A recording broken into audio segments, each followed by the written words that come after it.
PVL on tour, all set na, may prize money na at new rules. May pa 2 points na rin. Creamline next leg, banggaan agad sa opening. Good day ka-trending, this is Ivan, the new voice artist of this channel. Pero bago yan, magkalimutan mag-subscribe, click the notification bell para laging updated sa latest ganap at trend sa volleyball sa Pinas.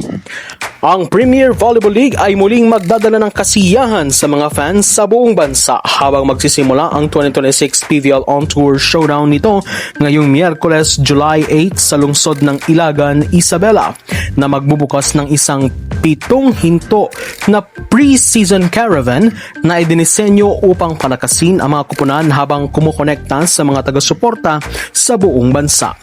Pagkatapos ng pangbungad na leg sa Ilagan, magpapatuloy ang tour nito sa Batangas sa July 11, Bigan City, Ilocos Sur sa July 25, Polomolok, South Cotabato sa August 1, Santiago City, Isabela sa August 8, Lanao del Norte sa August 15, bago magtapos ang Agosto 22 sa isang lalawigan na iaanunsyo pa sa hinaharap.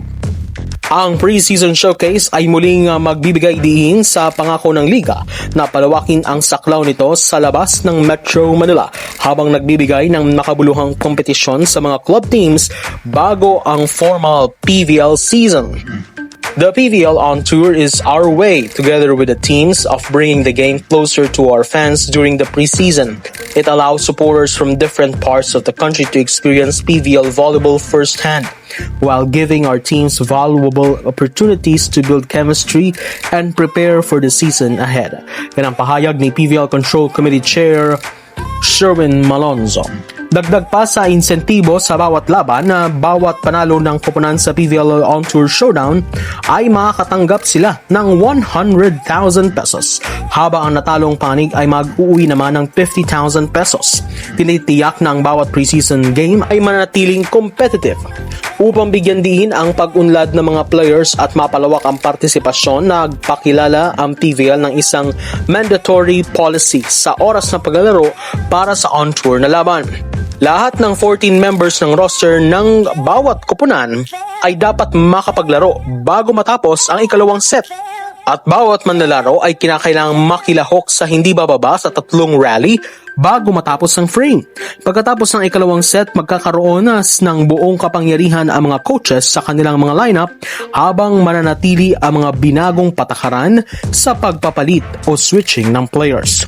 Ang liga ay muling pinagtibay naman ang patakaran nito ukol sa mga atleta ng national team.